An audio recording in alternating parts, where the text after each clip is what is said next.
বাঁধভাঙা টানা বৃষ্টি ও ভারতের উজান থেকে নেমে আসা ঢলে ফেনীর ফুলগাজীতে মুহুরী ও শিলুনিয়া নদীর দুটি স্থানে বাঁধ ভেঙে লোকালয় প্লাবিত হয়েছে। ২৪-এর ভয়াবহ বন্যার পর বছর না পেরোতেই আবারও বাঁধ ভাঙার জন্য পানি উন্নয়ন বোর্ডের দায়সারা কাজকে দোষছেন স্থানীয় বাসিন্দারা। আর টেকসই বাঁধ নির্মাণে একটি মেগা প্রকল্প বাস্তবায়নের কাজ চলছে বলে জানিয়েছে পানি উন্নয়ন বোর্ড। সহকর্মী কাউসার হামিদ শিকদার পিনুর পাঠানো তথ্য চিত্রে দেখুন ডেস্ক রিপোর্ট। কয়েকদিনের টানা বৃষ্টি ও উজান থেকে নেমে আসা পাহাড়ি ঢলে ফের বন্যার শঙ্কায় ফেনীবাসী। জেলার ফুলগাজী সদর ইউনিয়নের বণিকপাড়া সহদেব বৈদ্যের বাড়ি সংলগ্ন মুহুরী নদীর বাঁধের একটি স্থানে ভাঙন দেখা দিয়েছে। বাঁধ ভেঙেছে গোসাইপুর এলাকায় শিলুনিয়া নদীর বন্যা নিয়ন্ত্রণ বাঁধের একটি অংশেও। এতে উত্তর বড়ইয়া, দক্ষিণ বড়ইয়া, বণিকপাড়া, বসন্তপুর ও জগৎপুর এলাকা প্লাবিত হচ্ছে। তলিয়ে গেছে মাছের ঘের, মুরগির খামার, কৃষি জমিসহ বাড়িঘর। এছাড়াও পরশুরাম উপজেলার মির্জানগর ইউনিয়নের মণিপুর এলাকায় শিলুনিয়া নদীর পানি বেড়ে প্লাবিত হয়েছে বিস্তীর্ণ এলাকা। পানি উন্নয়ন বোর্ডের অবহেলাকেই দুষছেন ক্ষতিগ্রস্তরা। ১৫০ সেন্টিমিটার নিচে পানি থাকার পরও এই বাঁধ ভেঙে গেছে।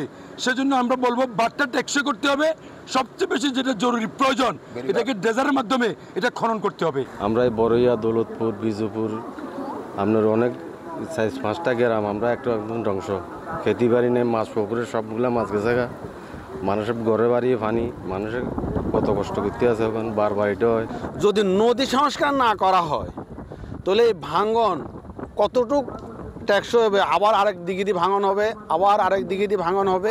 আমরা আশা করি আগামী ১ বছরের মধ্যে যাতে এই মুহুরী নদীর বাঁধ এবং এই সমস্যা সমাধান হয়। এদিকে নদী সংস্কার ও টেকসই বেড়িবাঁধ নির্মাণে একটি মেগা প্রকল্প হাতে নেওয়া হয়েছে বলে জানিয়েছে পানি উন্নয়ন বোর্ড।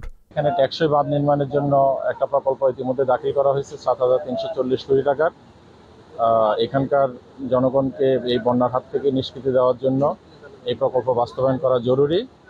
আরও একটা জিনিস বলি, সেটা হলো যে পরশুরাম পয়েন্টে নদীর গড়প্রস্থ হলো ১০০ মিটার, ফুলগাজীতে নদীর গড়প্রস্থ ৪০ থেকে ৪৫ মিটার।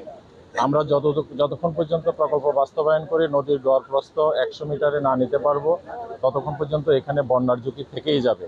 ফেনীতে ২৪-এর ভয়াবহ বন্যার রেশ কাটেনি এখনও। তারপরও নতুন করে বন্যায় ক্ষয়ক্ষতি এড়াতে প্রয়োজনীয় পদক্ষেপ নেয়ার দাবি স্থানীয় বাসিন্দাদের। Faisal Mahmud, channel S news desk.